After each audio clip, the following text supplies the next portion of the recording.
Today is World Press Freedom Day, and this year, a new study by the Reporters Without Borders group highlights a growing erosion and repression of journalists' rights. Media workers turned out in Gaza to mark the day. They pointed to Israel's ban on international journalists reporting from the Palestinian territory, as well as the danger they have faced every day since the October 7th attacks that sparked the Israel-Hamas war. The group says more than 260 journalists have died in the last 30 months, with hundreds more injured or detained. The CBC's Anna Cunningham has been looking at this new report on press freedom, and she tells us about the worrying trend in more countries to limit it. Well, Marianne, Reporters Without Borders has examined 180 countries and found the average score for press freedom is now at a 25-year low. It also found that more than half are now in the difficult or very serious categories. And you can see those marked in red on this map. Norway remains top for the 10th year. Eritrea is last for the third time. Let's take a listen to the United Nations Secretary General's response. People often say that in war, truth is the first casualty. But far too frequently, the first casualties are the journalists who risk everything to report that truth, not only in war, but wherever those in power fear scrutiny.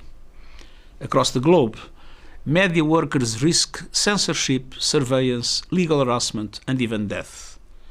Recent years have seen a sharp rise in the number of journalists killed, often deliberately targeted in war zones.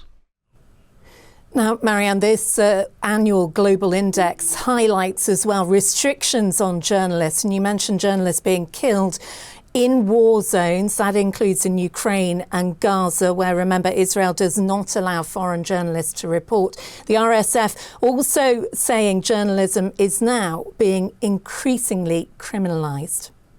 When it comes to other countries, given what you mentioned, the other conflicts around the world, the Middle East and, of course, Ukraine, how are Western nations dealing with press freedom?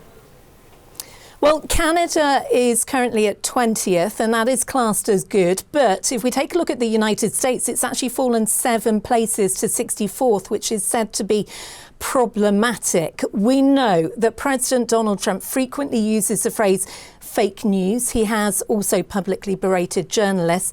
As well as that, the Pentagon has restricted access to some media outlets. Interestingly, Pope Leo, who has recently himself been criticised by the US administration, has today been speaking about press freedom. This is what he said. Purtroppo questo diritto è spesso violato, in modo a volte flagrante, a volte nascosto. Ricordiamo i numerosi giornalisti e reporter vittime delle guerre e della violenza.